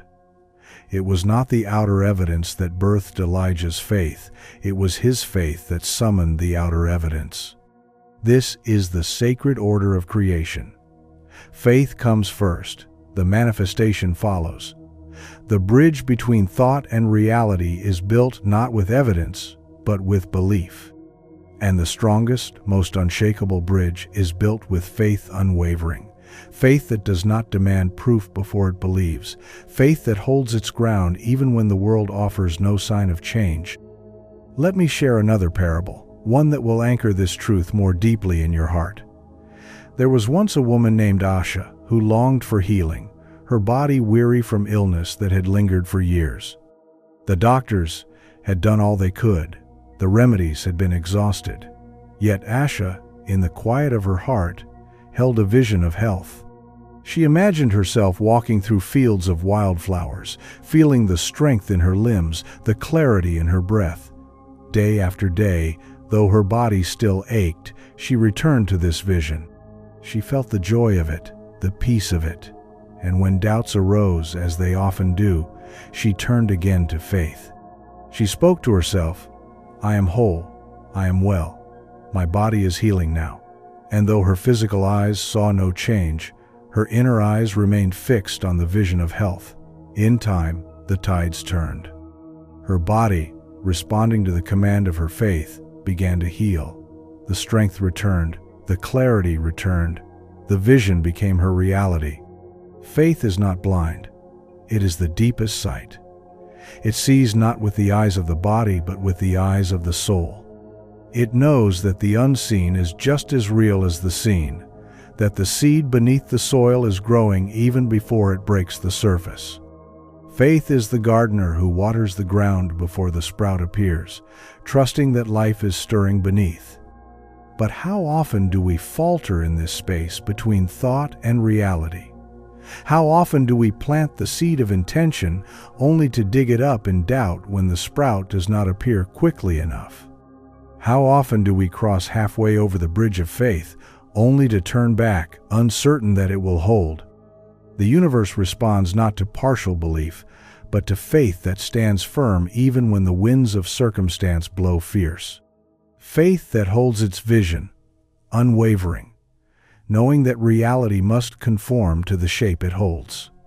So, I invite you into a sacred practice to strengthen the bridge of your faith. Find a quiet space where you can sit undisturbed. Close your eyes, breathe deeply, and bring to mind a desire that feels alive within you. Perhaps it is abundance, love, healing, or purpose. See this desire as though it is already fulfilled. Feel the joy of it, the peace of it, the gratitude for it. Now, notice any doubts that arise, those voices that whisper, "How? When? Is this even possible?" Do not resist them. Acknowledge them, then return to faith. Speak these words within. "I believe, I trust, it is done." Feel the strength of these words settling into your being. Each day, return to this practice. When doubts arise, as they surely will, do not let them shake the foundation of your faith. Meet them with the certainty of your belief. Remind yourself that faith is the bridge, and you are crossing it, step by steady step. Trust that the universe is moving, aligning, responding, not on your timeline, but on the divine timing that always serves your highest good. Remember, faith is not passive. It is an active force. It is the fuel that carries your vision across the bridge from thought to reality. Without faith, the journey falters. With faith, the journey completes. The rain comes, the healing arrives, the abundance flows, the love appears, all because you dared to believe. You are the creator of your reality, and faith is the sacred tool you wield. Hold it steady, hold it firm, and watch as the universe builds the bridge beneath your feet. Chapter 12. Patience, Trusting the Unseen Growth. In the heart of every season, there is a rhythm, a silent unfolding that cannot be rushed. The winter snow does not hurry the bloom of spring. The sun rises not by force, but by the steady turning of the earth beneath it. And so too with the manifestations of your life. There is a sacred timing, a divine cadence to the growth of every dream, every intention you set into motion. Patience is the quiet companion to faith, the gentle guardian of the seeds you have planted within the garden of your soul. It is the force that allows growth to occur unseen, beneath the surface, before it bursts into view. To understand patience is to align yourself with the very rhythm of the universe, to trust that what you have sown will sprout in its perfect time. Yet in the world of form and the rush of daily life, patience is often forgotten. Many plant seeds of desire and, when they do not see immediate results, begin to doubt, to question, to uproot their own intentions with the restless hands of impatience. They ask, "Where is my harvest? Why has nothing changed?" But they forget that the most vital growth happens beneath the soil, hidden from the eye, nurtured by the quiet forces of time and trust. The oak tree does not rise overnight. The river does not carve the canyon in a single day. Manifestation, like nature itself, unfolds in cycles, in seasons, each step building upon the last, each moment preparing the way for the next. Consider the parable of the bamboo farmer, a story whispered through generations. The farmer plants the bamboo seed, tends the soil, waters it daily, yet for 5 years sees no sign of growth. The earth remains bare, the surface unchanged, yet beneath, the seed is establishing a root system so vast, so intricate, that when it finally emerges, it grows 70 feet in just 6 weeks. The years of unseen labor were not wasted, they were necessary. The bamboo could not rise without the foundation laid in the darkness beneath the soil. So too with your desires. The manifestation you seek may not yet be visible, but the roots are growing strong beneath the surface, aligning circumstances, preparing the way for your harvest. Let me share the story of Lena, an artist who longed to share her work with the world. She painted daily, poured her soul onto the canvas, dreamed of the day her art would be seen and celebrated. But for years, her work remained unseen, her voice unheard. She struggled with doubt, questioning whether her dreams were in vain. Yet something within whispered to her, "Be patient, keep creating, trust the unseen growth." And so she did. She continued to paint, continued to hold her vision steady, and one day, unexpectedly, her work was discovered by a gallery owner who had been seeking exactly what she had to offer. The recognition came not because she pushed, but because she waited with trust. Her patience allowed the unseen forces to align, bringing forth her manifestation in the perfect season. This is the sacred lesson of patience. It is not passive, it is active trust. It is the steady holding of your vision, the faithful tending of your inner garden, even when the outer world shows no sign of change. It is the knowing that the universe is at work, moving beneath the surface, orchestrating the perfect timing for your desires to emerge. Impatience uproots the seed before it can sprout, but patience allows the unseen growth to flourish. Consider also the river that carves its way through stone. It does not force its path.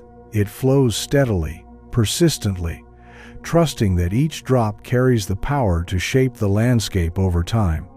The river does not question the speed of its journey. It knows that the destination will come, that the canyon will form, that the ocean awaits. So too with your path.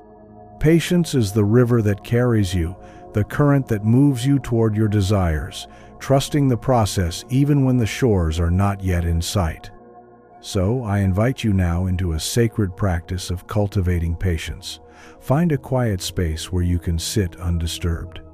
Close your eyes, take a deep breath, and bring to mind a desire that feels distant, one you have planted but have yet to see sprout. Feel the tension that may arise, the impatience, the longing, the questioning. Acknowledge it without judgment.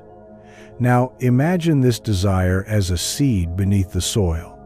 Visualize the roots growing strong, weaving deep into the earth, unseen but vital. See the growth that is happening beneath the surface, the alignment that is occurring in the unseen realms.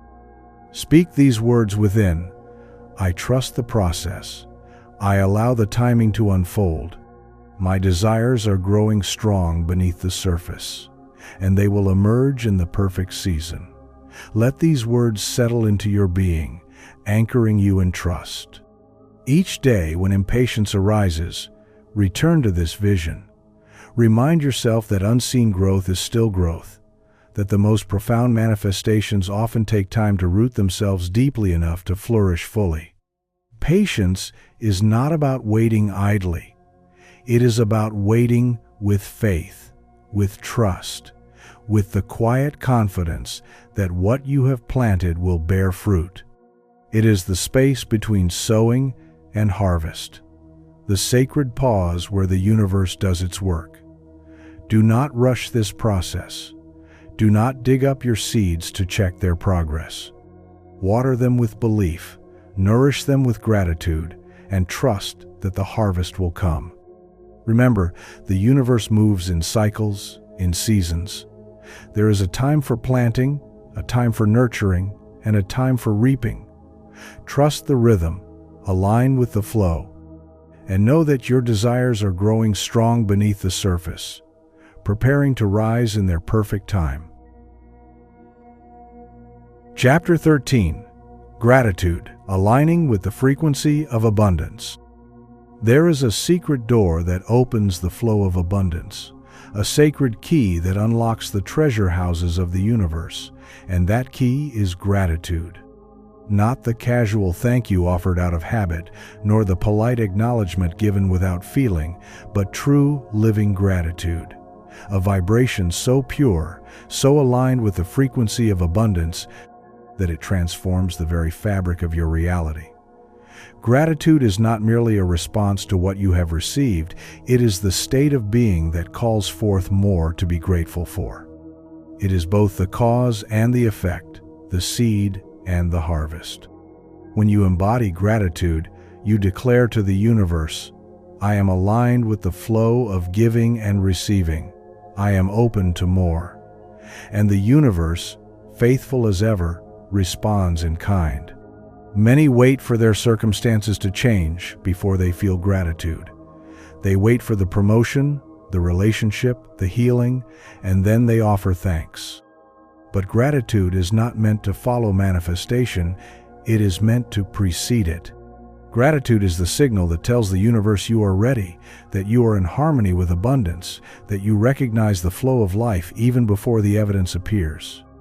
It is easy to feel thankful when the harvest is plentiful, when the blessings are visible. But the true power of gratitude lies in its ability to be felt even in the absence of outward proof. It is the sacred art of giving thanks for the unseen, for the desires already on their way, for the manifestations taking shape beneath the surface. When you embody gratitude before the outer world gives you a reason, you become a magnet for abundance. You tune your frequency to the vibration of receiving, and life must respond. Consider the story of Daniel, a man who longed for financial freedom. He worked hard, pursued opportunities, but felt locked in a cycle of scarcity. Each day, he saw what was missing. He focused on the bills, the lack, the emptiness in his bank account. His attention, though sincere, was fixed on what was absent, and so the universe echoed back more absence. One day, weary of the struggle, Daniel heard the quiet suggestion of a mentor. Practice gratitude, not for what you lack, but for what you have. At first, This felt impossible. What could he be grateful for in the face of such lack? But he tried. He gave thanks for the roof over his head, the food on his table, the kindness of a friend. And slowly, something shifted. His focus turned from absence to presence, from lack to abundance. The more he practiced, the more he felt the vibration of enoughness.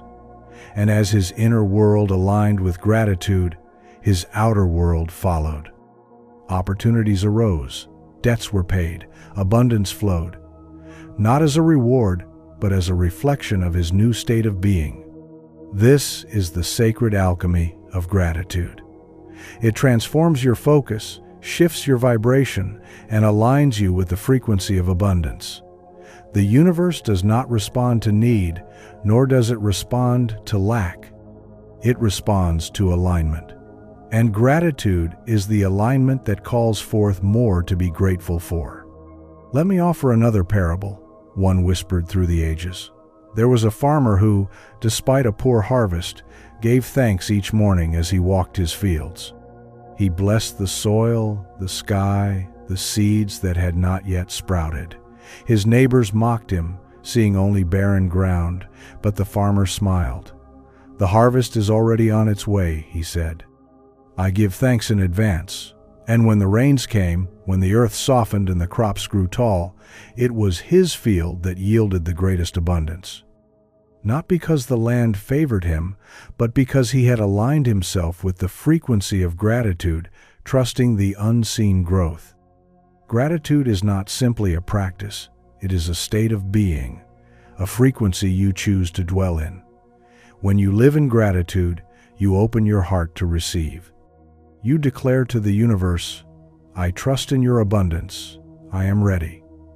And life, always listening, responds. So now, I invite you into a sacred practice of gratitude. Find a quiet space where you can sit undisturbed. Close your eyes, take a deep breath, and bring your awareness to the present moment.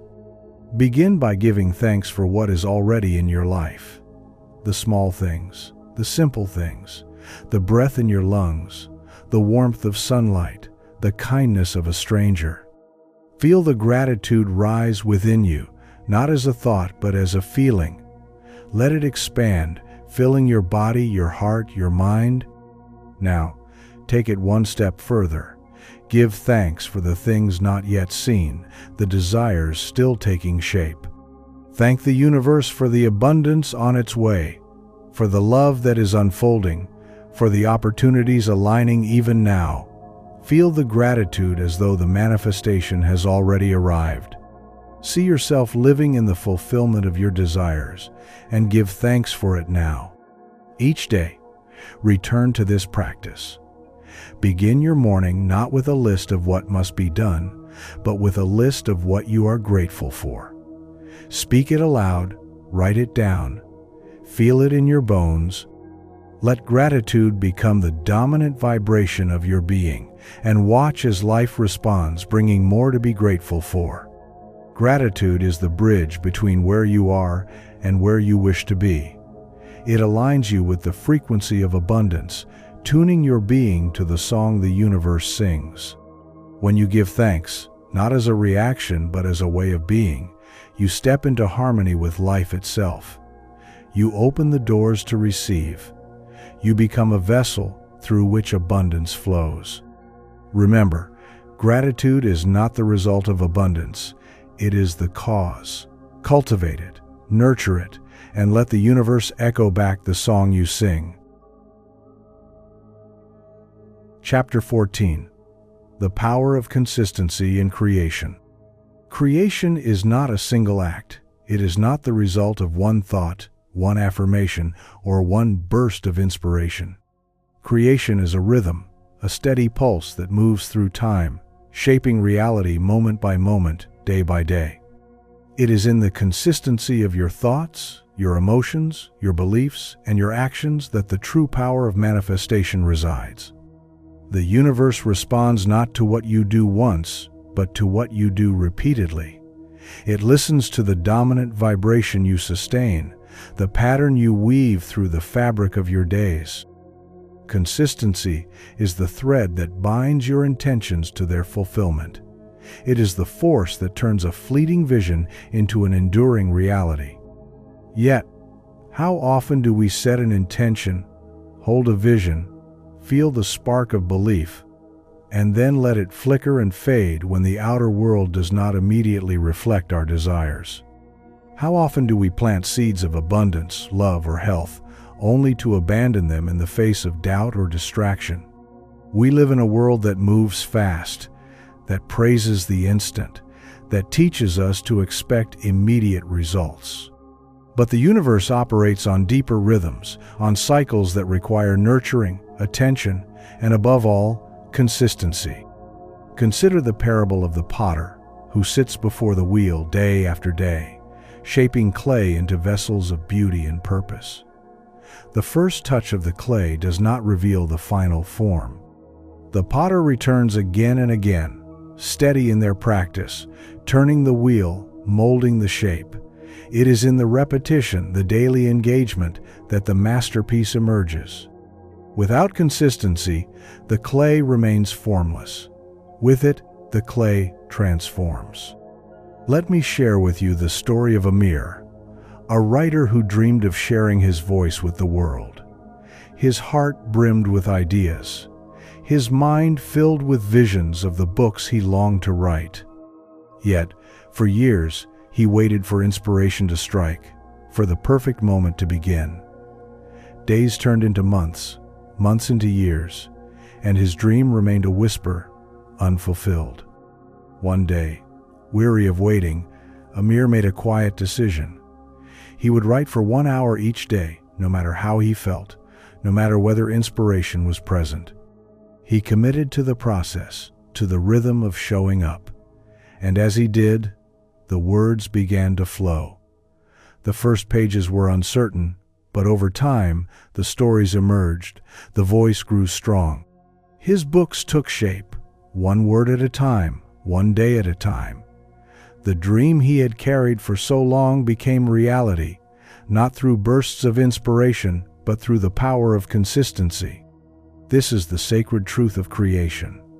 It is not the grand gesture, the single act, that brings your desires into form. It is the steady, repeated alignment of your inner world.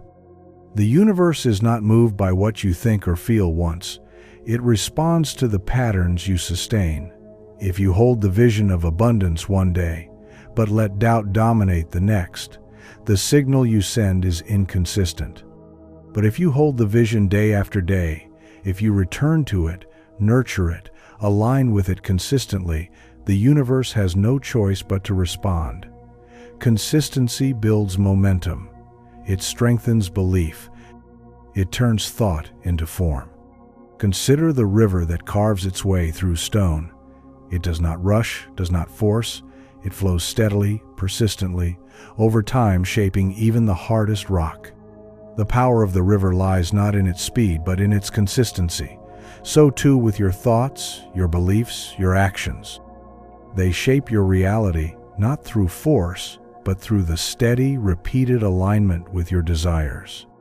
But how do we remain consistent in a world that pulls us in so many directions? How do we sustain the vibration of what we wish to create when distractions and doubts arise? The answer lies in commitment, not to the outcome, but to the process. Commit to returning, again and again, to the vision you hold. Commit to nurturing the emotional state that aligns with your desires.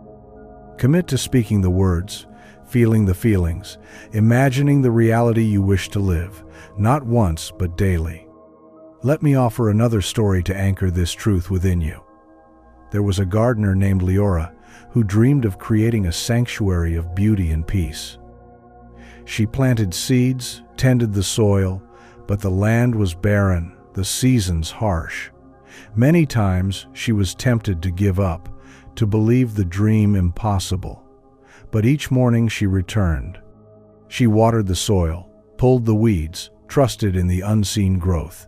Her neighbors scoffed, saying she wasted her time, but Leora understood the rhythm of life. She knew that consistency was the key.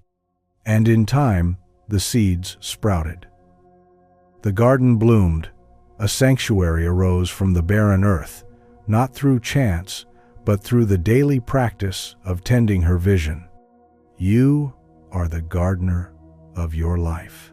The seeds you plant, of abundance, of love, of health, require your steady attention.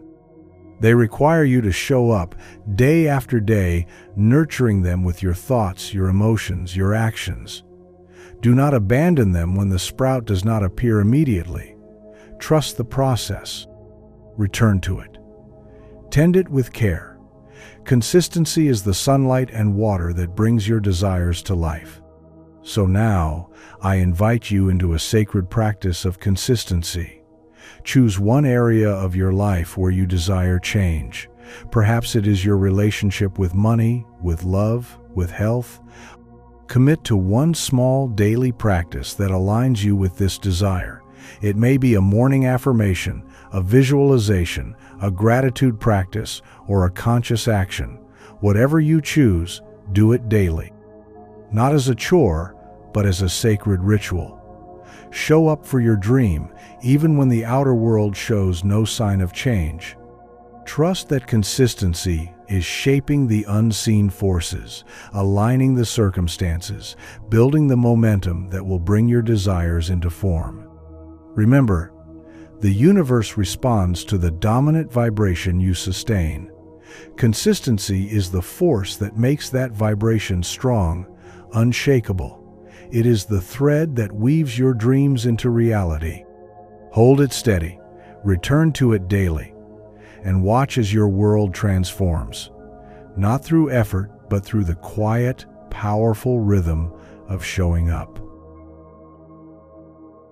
Chapter 15. Letting go, releasing control, and trusting the process. There comes a moment in every journey of creation where the hands must loosen, the grip must soften, and the breath must deepen into trust. This moment is the sacred space of letting go. It is the quiet act of releasing your tight hold on how things must unfold, how the path must appear, and trusting instead in the infinite wisdom of the universe to bring forth your desires in the perfect way, at the perfect time. Letting go is not abandoning your dreams. It is not the act of giving up, nor is it a retreat into resignation. Letting go is an act of profound trust, a surrender to the greater intelligence that moves the stars, turns the tides, and breathes life into all things. It is the final, essential step in the process of manifestation, the moment when you release control and allow the universe to take over. In the world of form, control is prized. We are taught to hold tightly, to push, to force outcomes, to make things happen by sheer will alone. But the deeper laws of the universe operate differently.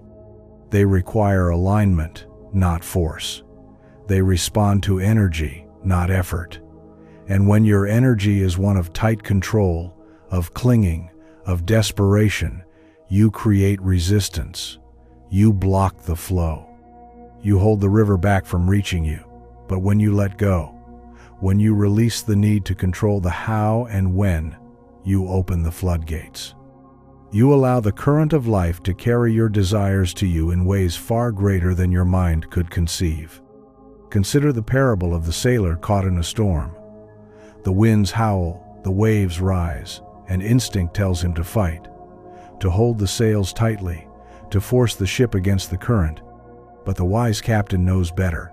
He lowers the sails, loosens his grip, and allows the storm to carry him, trusting that the same wind that threatens will also guide. When the tempest passes, he finds himself safely ashore, carried by forces greater than his own control. Letting go is this sacred act of trust.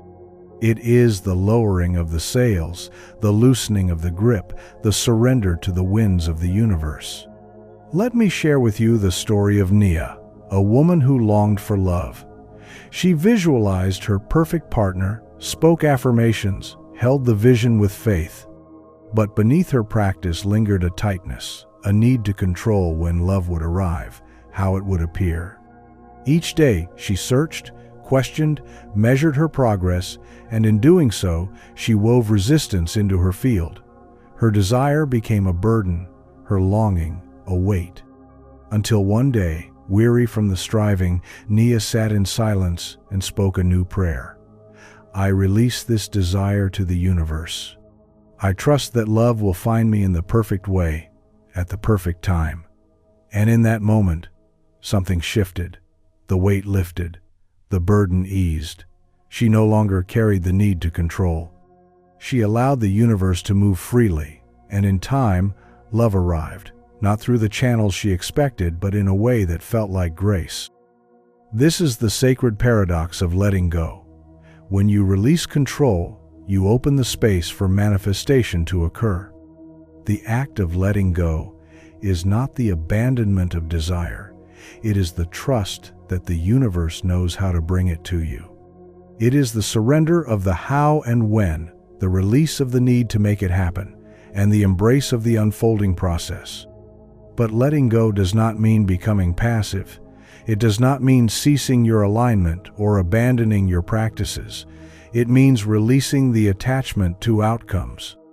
It means holding your vision with open hands, allowing the universe to shape the path.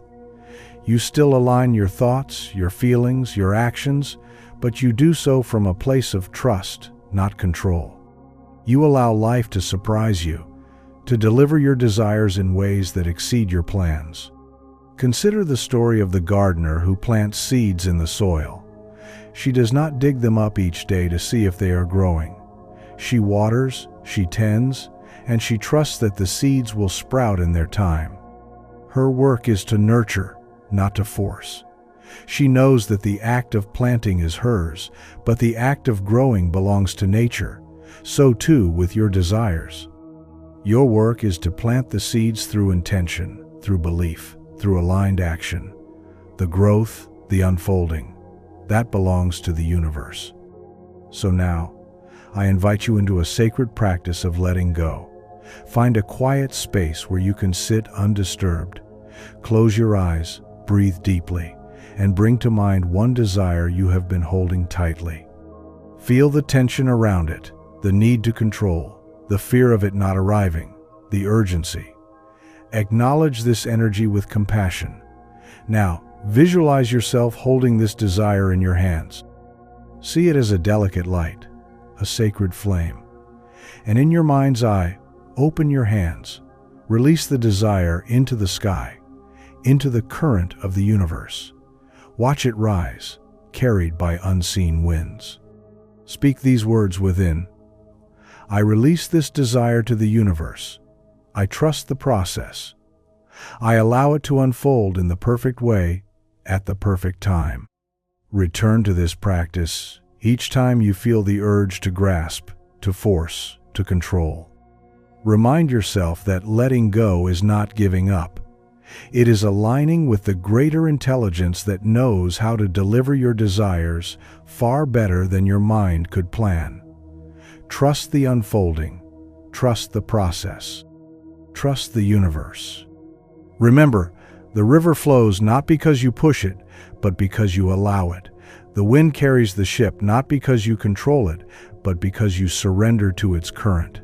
Let go, release, trust, and watch as the universe, ever faithful, carries your desires to you in ways more beautiful, more perfect than you could have ever imagined.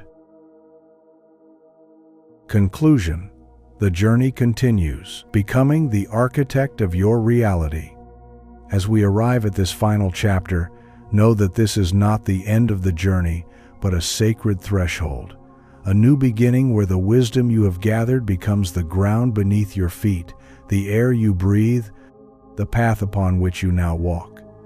The truths unveiled here, the principles whispered through the corridors of these chapters, are not merely words upon a page or sounds in the air.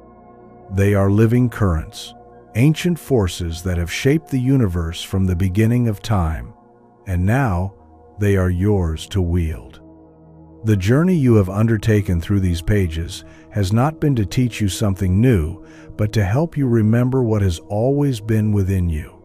to awaken the architect of your reality, the creator who resides at the very center of your being.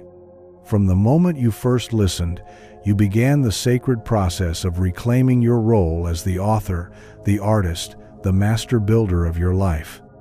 You now know that assumption is creation, that what you hold as true in the sacred chamber of your mind must, by law, be reflected in the world around you.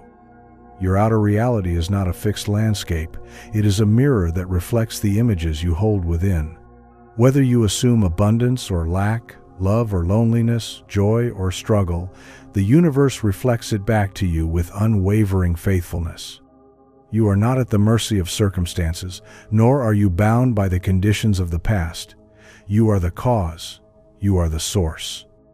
You now know that self-concept is the blueprint of manifestation. The image you hold of yourself, whether consciously chosen or unconsciously inherited, sets the boundaries of what you allow into your life. When you shift your self-concept, when you begin to see yourself as worthy, abundant, loved, powerful, the universe cannot help but respond. The mirror reflects what you believe yourself to be. And now, you hold the power to change that image, to write a new script, to assume the identity of the person you wish to become. You now know the law of reflection, that the world does not shape you, but reflects you. Like a lake mirroring the sky, the circumstances of your life mirror the dominant thoughts, beliefs, and feelings you hold within. The world outside is not separate from you. It is your echo, your reflection. And as you shift the energy within, the reflection must change. It is law. It is inevitable. You now understand the sacred role of emotion, the energy that breathes life into your thoughts, the fuel that powers the engine of creation. Without emotion, a thought is lifeless. But when thought is infused with feeling, with joy, with gratitude, with certainty, it vibrates at the frequency that calls forth its reflection in the world of form. You have learned to feel now as though your desires are already fulfilled, to embody the state of the wish fulfilled, and in doing so, to align yourself with the life you seek. You have journeyed through the power of imagination, the womb of creation where all realities are first conceived. You have learned that what you vividly imagine and hold within the sacred space of your mind must, in time, take form in the outer world. Imagination is not a fleeting fancy. It is the first act of creation, the blueprint the universe follows to shape your experience. You have discovered the profound influence of inner dialogue, the silent script that writes the scenes of your life. You now know that the words you speak within are not idle thoughts, but sacred commands, shaping the narrative of your reality. And you have taken up the practice of scripting a new reality, speaking within yourself words of power, of possibility, of truth.